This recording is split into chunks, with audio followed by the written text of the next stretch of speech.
नमस्कार दोस्तों, स्वागत है आपका आपके अपने YouTube channel RBSC online classes में। अपन बात कर रहे थे क्लास 10 की मैथमेटिक्स की एक्सरसाइज 5.2 के बारे में, यानी प्रश्नावली समांतर श्रेणी के बारे में बात कर रहे थे। 5.2 प्रश्नावली अपनी चल रही थी। आपने पीछे वाले वीडियो लगातार सीरीज देखते आ रहे हैं तो निश्चित तौर पे आपको सवाल आसानी से समझ में आ रहे होंगे। अगर आपने पीछे वाले वीडियो नहीं देखे हैं तो वो बहुत ही अच्छी तरीके से देखिएगा, क्योंकि बेसिक सारा उसी में ही आपका क्लियर होगा और प्रश्नावली आपको अच्छे से समझ में आएगी। तो यहां तक अपन कुछ सवाल कर चुके थे। आज अपन देखते हैं इसके आगे का सवाल। बहुत महत्वपूर्ण लेवल के सवाल स्टार्ट हो चुके हैं, जो आपके एग्जाम में आने वाले सवाल महत्वपूर्ण होते हैं। इस टाइप के सवाल आपके एग्जाम के अंदर आते हैं। तो देखिएगा अगला सवाल क्या दिया हुआ है, बहुत ध्यान से समझिएगा, सवाल को बहुत ही अच्छी तरीके से पढ़िएगा। दो समांतर श्रेणियों का सार्वअंतर समान है। आपको दो समांतर श्रेणियां दे रखी है, दोनों का सार्वअंतर समान है, यानी डी का मान दोनों में समान है। यदि इनके 100वें पदों का अंतर 100 है तो इनके 1000वें पदों का अंतर क्या होगा। यानी इनके 100 नंबर वाले पद आ रहे हैं, उनको घटा दें, उनका अंतर निकालें तो आपके 100 आएगा। तो 1000वें पद वाले में से क्या अंतर आएगा उसका। बहुत महत्वपूर्ण सवाल है, इसको अच्छी तरह देखिएगा। मान लो अपनी पहली समांतर श्रेणी आपको दे रखी है, आपको पहली समांतर श्रेणी आपको दे रखी है, माना पहली समांतर श्रेणी, पहली जो एपी है वो उसका मान है, हमें ये मान लिया हमने, ये है A1, A2, A3, इस तरह से चलती हुई जा रही है। और दूसरी एपी जो हमने मानी है, दूसरी समांतर श्रेणी है, वो हमने मान लिया है A1, A2, A3, इस तरह से दूसरी समांतर श्रेणी। दो समांतर श्रेणियां हैं। अब कहा है दोनों में सार्वअंतर समान है, दोनों का सार्वअंतर हमने मान लिया है डी है। दोनों का सार्वअंतर क्या है, ये डी है। दोनों में सार्वअंतर आपको कहा हुआ है समान है, तो हमने डी मान लिया। अब हम मानते हैं पहली श्रेणी का 100वां पद, पहली समांतर श्रेणी का 100वां पद क्या होगा, हम निकालते हैं। इसका क्या आ जाएगा मान, देखो 100वें पद का, 100वें पद का हमें पता है A1 प्लस क्या आ जाएगा, 100वें पद का मान निकालेंगे तो हमें क्या आएगा 99 और सार्वअंतर इसमें भी डी है तो ये लगा देंगे। ये हमारी समीकरण नंबर 1 हो गई। और उसका 100वां पद निकालेंगे दूसरी समांतर श्रेणी का, तो 100वां पद इस तरह से निकलेगा। इसका हमने पहला पद मान लिया है A1 और साथ में ही हमें इसका 100वां पद क्या होगा, इसके 100वां पद का 99 और इसमें भी डी। डी क्यों है, क्योंकि दोनों में डी क्या है, समान है। डी क्या है, समान है। साथ में आपको कहा इनके 100वें पदों का अंतर, यानी 100वें पद का अपन ये मान लेते हैं, इसमें से ये 100वां पद घटा दें, ठीक है, या कोई सी भी श्रेणी ले लो इसमें से, चाहे आप ये ले लो चाहे आप ये ले लो, इसका 100वां पद घटा दे तो हमारे पास कितना आ जाएगा, यानी दोनों समांतर श्रेणियों के 100वें पद हमें घटा दे तो हमारे पास क्या आएगा, ये मान आएगा। ठीक है, तो हम यहां पर समीकरण 1 और 2 इसको दे देते हैं समीकरण नंबर 1 हमारी, ये हमें दिया हुआ है, इसको हम समीकरण 2 और 3 मान लेते हैं। ये 2 है, ये हमारी समीकरण नंबर 3, हमें वो दिया हुआ था, हमने पहले लिख लिया। अब हम क्या करेंगे, हम करेंगे समीकरण 1 में से समीकरण 2 घटाने पर, समीकरण 1 में से समीकरण 2 घटाने पर घटा के देखते हैं क्या एक आंसर। देखिएगा घटाकर हमारे पास आंसर क्या आएगा। देखो दो समीकरण 1 क्या है हमारी, बराबर A1 प्लस 99 डी, और यहां आ जाएगा, इसमें हमारा A क्या है, बड़ा A1 लिखा है हमने, ये भी है 99 डी। दोनों में डी समान है इसलिए हम डी तो क्या लिखेंगे, एक जैसा। अब हम क्या करेंगे, चिन्ह चेंज कर देंगे, ये माइनस ये माइनस ये माइनस। इस बार क्या होगा, आपको क्या दिख रहा है, कौन सा समान दिख रहा है, प्लस माइनस। ये 99 डी किसका है, माइनस का, प्लस का, और ये किसका हो गया अब, माइनस का। तो ये तो क्या हो जाएगा, कट हो जाएगा। ठीक है, इधर हमारे पास क्या बचा है, यहां जरा देखें, समीकरण ये आ जाएगा हमारा, ये हमारा क्या आ जाएगा, हमने यहां पर मान ले रखा है, ये ऊपर वाला हम पहले लिखेंगे 100 माइनस, इसमें से अभी नहीं घटा रहे तो इसका ऐसा कैसे रख दो, यहां क्या आ जाएगा A1 माइनस A1, ये बच गया ऐसे। समीकरण हम क्या करते हैं, समीकरण 1 से मान रख देते हैं, यहां पर हमने क्या किया, समीकरण 2 में से 3 घटाया, ध्यान रखना 1 में से नहीं किया है, 2 में से 3 घटाए। अब समीकरण 1 से मान रखने पर, समीकरण 1 से मान रखते हैं तो मान रखने पर क्या आएगा, देखो इसकी जगह हम क्या रख सकते हैं, ए पहले समांतर श्रेणी का 100वें पद में से दूसरी समांतर श्रेणी का 100वां पद घटाएं तो हमारे पास कितना आ जाएगा 100। तो इसकी जगह हमने क्या रख दिया 100, ये आ गया a1 माइनस a1, इसको हमने कह दिया समीकरण नंबर 4। अब हमें इसका कौन सा पद ज्ञात करना है, 1000वें पद का अंतर। अतः पहली समांतर श्रेणी का 1000वां पद, पहली एपी का 1000वां पद, 1000वें पद का सूत्र क्या होगा, हम यहां लिखेंगे 1000 बराबर a1 प्लस 1000 के लिए क्या लिखेंगे 999 डी। ये हमारी हो गई समीकरण नंबर 5। ठीक है, इसी तरह दूसरी एपी का भी हम 1000वां पद निकाल लेते हैं। दूसरी एपी का 1000वां पद, दूसरी एपी का 1000वां पद क्या होगा, दूसरी एपी का 1000वां पद हमने एपी क्या मानी थी, ये 1000वां पद कैसे मानेंगे, पहला पद प्लस 999 और इसमें भी डी का मान क्या है, समान है। तो ये हमारी समीकरण देखो कितनी हो चुकी है, हमने समीकरण 5 तक मान ली है, यहाँ पे 5 समीकरण हमारी हो चुकी है, इसको हम दे देते हैं नंबर समीकरण 6। ठीक है, अब देखो हम क्या करेंगे, समीकरण 5 में से समीकरण 6 फिर से घटाएंगे। समीकरण 5 में से समीकरण 6 घटाने पर देखो इसको घटाएं तो कितना जाएगा, 5 नंबर समीकरण है हमारी ए 1000, इसके लिए हमने क्या निकाला a1 प्लस 999 डी, और इसके लिए हमारा क्या आ जाएगा, ये जो हमने मान निकाला है 6 का, तो ये हमारे पास आ जाएगा a1 प्लस ये भी कितना रहेगा 999 डी।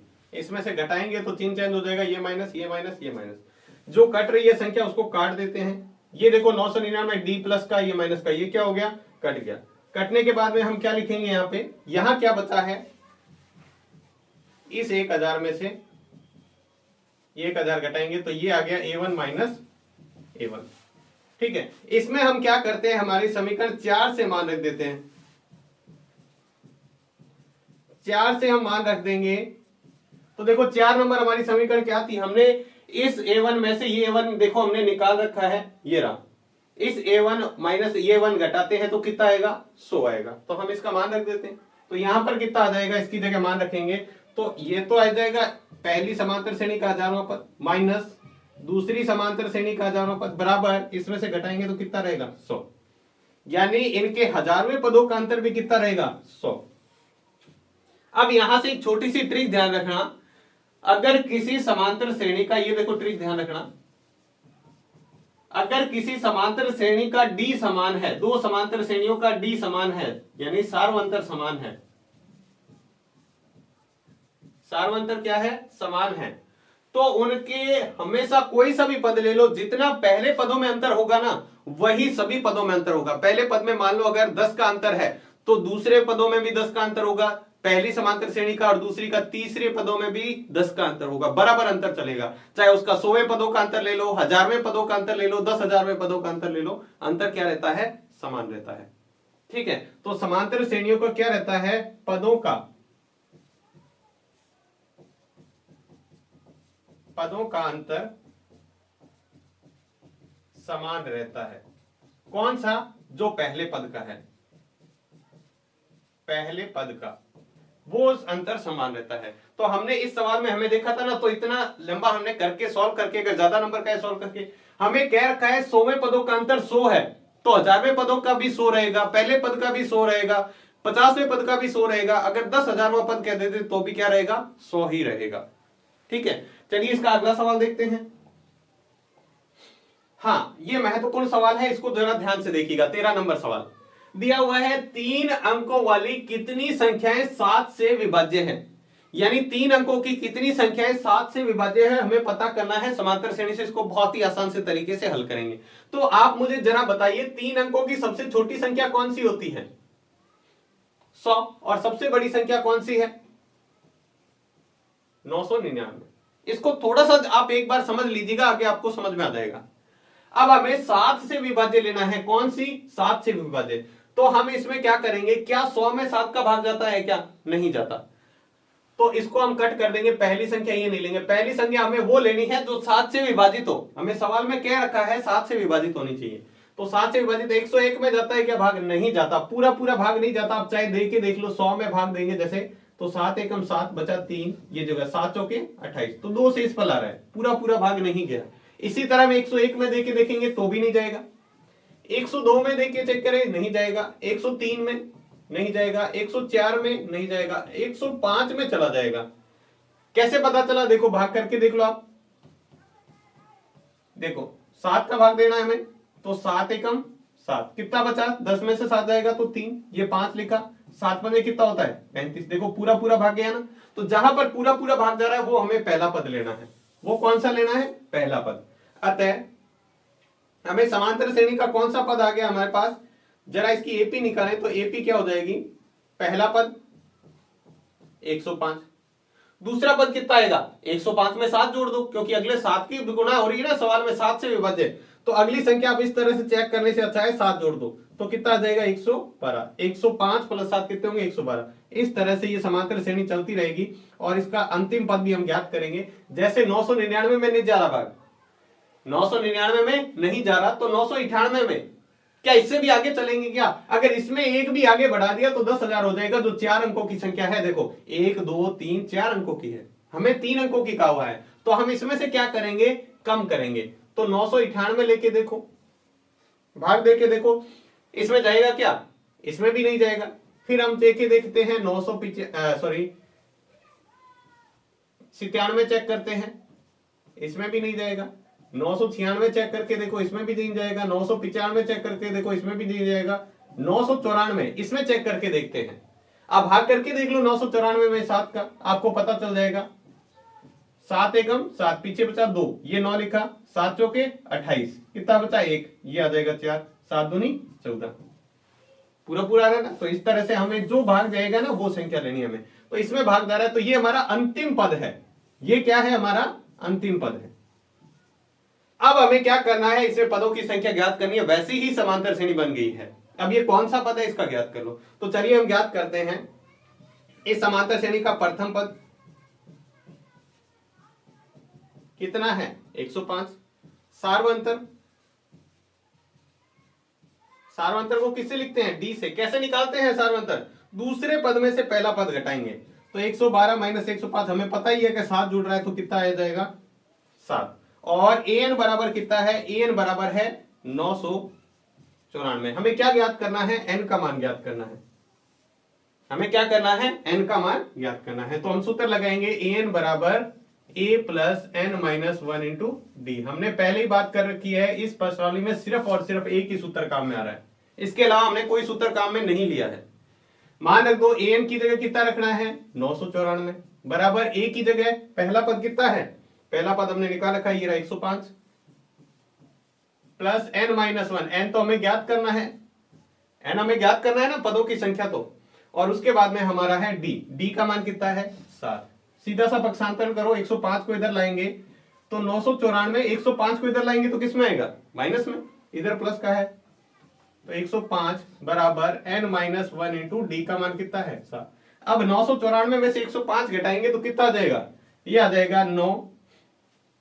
उसके बाद में आ जाएगा ये, यहां से बचेगा तो 8, और ये बचेगा 9 में से 1 जाएगा तो कितना बचेगा? 8, 889। 994 में से 105 घटाएंगे तो 800 ये आ जाएगा। और बराबर हमारे क्या बचा हुआ है? n minus 1 into 7। अब 7 को इधर लाएंगे तो कितना आ जाएगा? भाग में आ जाएगा 7। क्यों? क्योंकि इधर गुना में है। अब ये 7 से पूरा पूरा कट रहा है, कितनी बार कटेगा? देखो 7 का पढ़ा बोलो 1, 7 एकम 7, 7 दूनी 14, ठीक है। कितना बचा? 4, 7 तो 7 49, 127। ये हमारा आ गया है 127, n माइनस 1। अगर n का मान निकाला तो एक को और इधर लो, 127 प्लस 1 बराबर n, तो n बराबर कितना आ जाएगा? 128। तो 7 से कितनी संख्याएं, तीन अंकों की संख्या कितनी 7 से विभाज्य है? 128 संख्याएं हैं जो 7 से विभाज्य है 3 अंकों की। कितनी संख्याएं हैं? 128। तो यहां पर आप इस तरीके से सवाल करोगे तो आसानी से आपको समझ में भी आ जाएगा। 3 अंकों की संख्या हमने सबसे छोटी से शुरुआत करनी है जिसमें 7 का भाग जाता है, और सबसे बड़ी से कम करते हुए लास्ट वो संख्या जिसमें 7 का भाग जाता है उसके बीच में हमें संख्या लेके और उसके पदों की संख्या ज्ञात करनी है। तो इस तरीके से हम इसको कर पाएंगे। चलिए हम नेक्स्ट सवाल करते हैं। अगला सवाल देखते हैं, बहुत ही आसान सा, उसी तरह का सवाल है जो हमने पीछे किया। वहां पर भाज्य भाग था, यहां पर गुणज है, कोई भी चेंज नहीं है, वैसा का वैसा ही है। चलिए हम देखते हैं ये क्या सवाल दिया है। 10 और 250 में 4 के कितने गुणज हैं, यानी 4 के पढ़े में आने वाली कौन कौन सी संख्या है। तो चलिए हम बात करते हैं। देखो हमने पहली संख्या ले ली 10। क्या 10 में 4 का भाग जाता है क्या? आप 4 का पढ़ा बोल के देख लो। 4 के पढ़े में 10 आता है क्या? नहीं आता। 11 आता है क्या? आप कहेंगे नहीं। 12 आता है क्या? हाँ 12 आता है, 12 आता है ना। इसके बाद में हमारी लास्ट संख्या है 250। 250 4 के पढ़े में पूरा पूरा आता है क्या? मतलब पढ़ा ये नहीं है कि 4 10 40 हो गया, उससे आगे पढ़ा नहीं होता। टेबल आगे भी चलती रहती है, खत्म नहीं होती है। तो 250 में नहीं जाता, 249 में नहीं जाता, 248 में पूरा पूरा 4 का भाग चला जाएगा। आप 4 का भाग देके देख ले तो आपको पता लग जाएगा। तो हमारी इससे एपी क्या बन जाएगी? एपी हमारी बन गई पहली संख्या 12। 12 के बाद में अगली कौन सी आती है संख्या? 12 के बाद में आती है 16। 4 के पढ़े में कौन सी आती है? 16। और इस तरह से चलते हुए लास्ट पद हमारा क्या होगा? 248।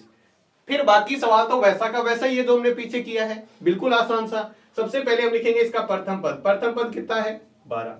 सार्वंतर दूसरे पद में से पहला पद घटा लो, कितना आ जाएगा? 4। ठीक है। an बराबर, यानी अंतिम पद आपको दे रखा है 248। आपको क्या ज्ञात करना है? n हमें ज्ञात करना है। तो बहुत ही आसान सा तरीका है, हमें एक ही सूत्र है हमारे पास, तो ज्यादा कंफ्यूजन वाली दिक्कत ही नहीं है कि कौन सा सूत्र लगाएं। बस इसके अंदर हमें मान रखना है। an का मान कितना है? 248 बराबर a की जगह कितना है?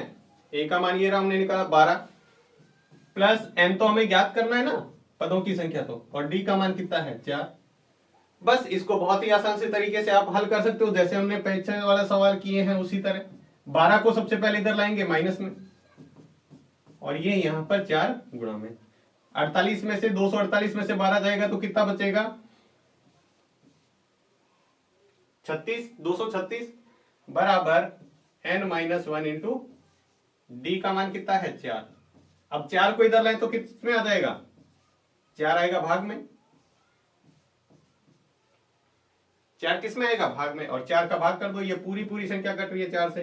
कितनी बार कटेगा? देखो बहुत ही आसान सा है। 4 एकम 4, 5 चौके 20 होता है, 9 चौके 36 होता है। 20 और 9 कितने हो गए? देखो इसमें भाग दोगे आप, 236 में 4 का भाग देके देखो कितना आ जाएगा? ये आ जाएगा 59। इसको आगे हल कर लेते हैं। ये आ गया हमारे पास 59 बराबर n-1। एक को इधर लाते हैं तो कितना हो जाएगा? 59 प्लस 1 बराबर n। तो n बराबर कितना हो जाएगा? 60। तो कितने पद हैं इसके बीच में? 10 से लगा के 250 के बीच में 4 के कितने गुणज हैं? 4 के गुणज हैं 60। कितने गुणज हैं? 60 गुणज हैं। 4 के कितने गुणज हैं? 60। चलिए इसका अगला सवाल देखते हैं। बहुत ही आसान से हैं, आप इसमें पूरा ध्यान देंगे तो बहुत ही आसान से, किसी भी लेवल का सवाल है आप आसानी से करते रहेंगे। चलिए अगला सवाल समझते हैं। बहुत महत्वपूर्ण सवाल है ये। n के किस मान के लिए दो समांतर श्रेणियां 63 65 67 इस तरह से बढ़ती हुई जा रही है, और तीसरी है 3 10 और 17 के nवें पद बराबर हैं। यानी ये समांतर श्रेणियां, देखो पहली समांतर श्रेणी हमें दे रखी है वो है 63 65 67 ये है, और दूसरी जो है इसको हम कह देते हैं एपी फर्स्ट, और ये है हमारी एपी सेकंड। अब देखो दूसरी में दे रखा है 3 10 17। इसमें आपको ये कहा हुआ है ये समांतर श्रेणियां लगातार बढ़ती जा रही है ना, इसमें तो एक पद ऐसा आएगा जिसमें दोनों में समान आ जाएगा। अब वो कितने नंबर वाला पद है जो दोनों में समान होगा वो हमें ज्ञात करना है। कोई ज्यादा मुश्किल नहीं है, बहुत आसान सा सवाल है। ठीक है, हम इसको करते हैं। तो हम क्या करते हैं, इस समांतर श्रेणी को एक बार मैं यहां लिख देता हूं, एपी सेकंड जो है हमारी 3 7 और 10। 3 7 और 10 इस तरह से समांतर श्रेणी चलती जा रही। दोनों समांतर श्रेणी दे रखी है, वो हमने यहां पर लिखी है एपी फर्स्ट, इसको हमने 3 10 और 17 3 10 17। थोड़ा सा सही करना इसको, ये है इस तरह से चलती है। अब हम इसको लेते हैं, इसका हम प्रथम पद लेते हैं, a बराबर कितना है 63। इसका हम d निकालें तो d बराबर कितना है, दूसरे पद में से पहला पद घटाएंगे तो कितना आ जाएगा 2 आ जाएगा। ठीक है, अब इसमें निकालें तो इसमें हमने प्रथम पद को बड़े a से लिख लिया। ठीक है, इसमें हम अलग लगा देंगे, उसमें अलग, क्योंकि दोनों अलग अलग समांतर श्रेणी है ना, तो इसका प्रथम पद है ये, इसको भी हमने सार्वंतर को बड़े डी से लिख लिया। तो 10 में से 3 जाएगा तो कितना बचेगा 7। ये हमारा डी आ गया। अब वो कह रहा है आपको an, इसका an जो निकालेंगे, एक an ऐसा पद आएगा वो जो इसका होगा और जो इसका an होगा दोनों समान होंगे। दोनों क्या होंगे, चाहे मान लो इसका हमने एक, जैसे मान लो उदाहरण के लिए लेते हैं, इसका 20वां पद मान लो हमने निकाला, इसका 20वां पद आ रहा है 100 और इसका भी 20वां पद आ रहा है 100, तो वो कौन सा पद हुआ 20वां।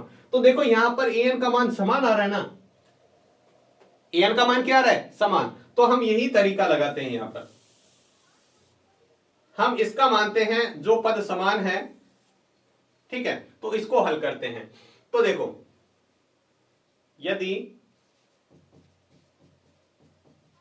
दोनों एपी का यानी दोनों समांतर श्रेणियों का nवां पद समान है, यदि दोनों का क्या वो nवां पद समान हो तो कैसे करेंगे, पहले इसका n निकाल लेते हैं। इसका n का सूत्र क्या होगा, a का मान कितना है प्रथम पद, यानी an बराबर क्या होता है a plus N minus one into D. एक बार सूत्र लेते हैं a plus N minus one into D, इसका मान रखो an की जगह n रख दो। ठीक है, अब यहां पे a की जगह कितना रखना है, हमारे पास दे रखा है 63 प्लस n माइनस वन की जगह ये रहने दो, और d का मान यहां पर कितना है 2, d का मान कितना है 2, इसको ऐसे ही रहने दो। ये हमारी होगी समीकरण नंबर 1। इसी तरह इसको हल कर लो, तो इसके लिए हमने ये लिखा है an। अब यहां पे ये n और ये n दोनों क्या होंगे समान होंगे, ये क्या है समान, चाहे तो आप इसकी जगह ये n लिख लो और ये n लिख लो, क्योंकि दोनों में an का मान क्या है समान है। एक पद ऐसा है जो इसमें भी समान है इसमें भी समान है, तो हम इसको क्या लिख सकते हैं, ये n लिख सकते हैं। तो इसकी जगह हम लिखेंगे a plus N minus one into D, D की जगह इसमें देखो हमने यहां पर सूत्र लगाना, बस इसको बड़े रूप में लिख लिया क्योंकि दोनों समांतर श्रेणी अलग अलग है, इसलिए हम यहां पे an लिखा, a का मान यहां पर कितना है 3 प्लस यहां पर भी जो पद होगा जितने नंबर वाला वो उसमें भी उतने ही नंबर का है, यहां n, और d का मान यहां पर कितना है 7, ये है, और ये है हमारी समीकरण 2।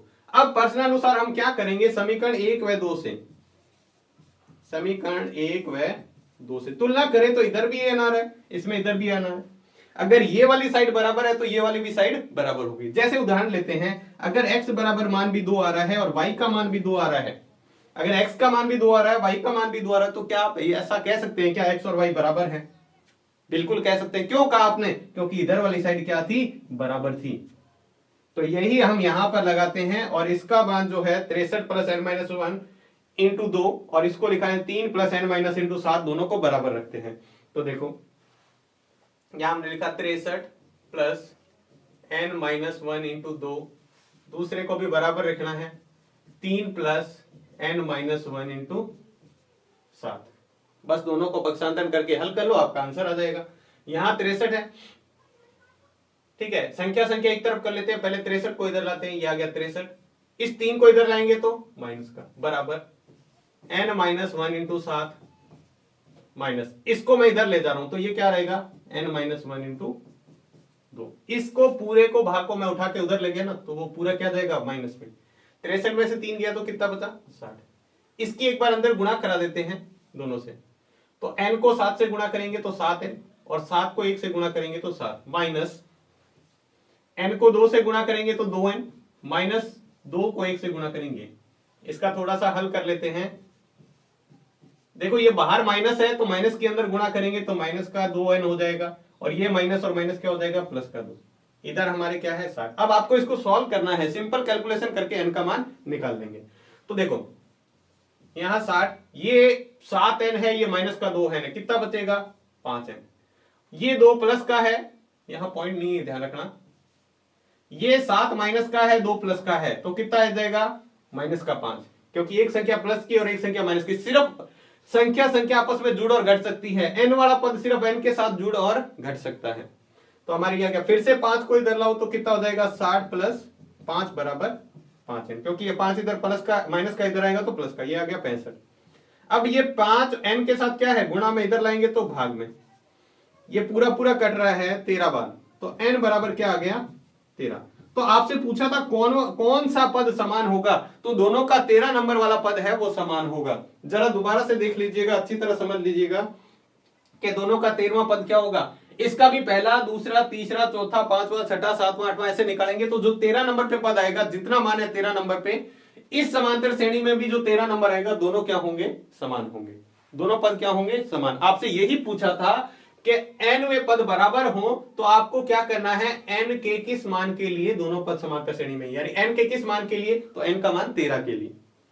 बहुत ही अच्छी तरीके से सवाल को कीजिएगा, कुछ भी आपको गलती नहीं करनी है इसके अंदर, ठीक है। इसको अच्छी तरह लिख लीजिएगा, आप करके देखिएगा इस सवाल को जरूर। चलिए हम इसका अगला सवाल देखते हैं, बहुत ही सिंपल सा है इसका 16वां सवाल।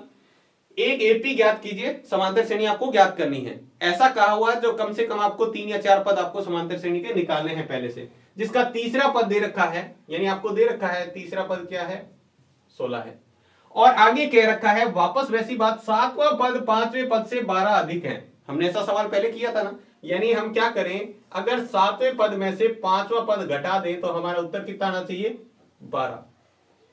कितना आना चाहिए 12। चलिए हम इससे समीकरण बनाते हैं और इसको हल करते हैं। सबसे पहले इसको हम दे देते हैं समीकरण नंबर 1। अब हम क्या करेंगे, तीसरे पद का सूत्र क्या होता है, तीसरे पद का सूत्र हमें पता है, तीसरे पद का सूत्र लगा दो a प्लस 2d, और ये किसके बराबर है 16 के, ये होगी हमारी समीकरण नंबर 2।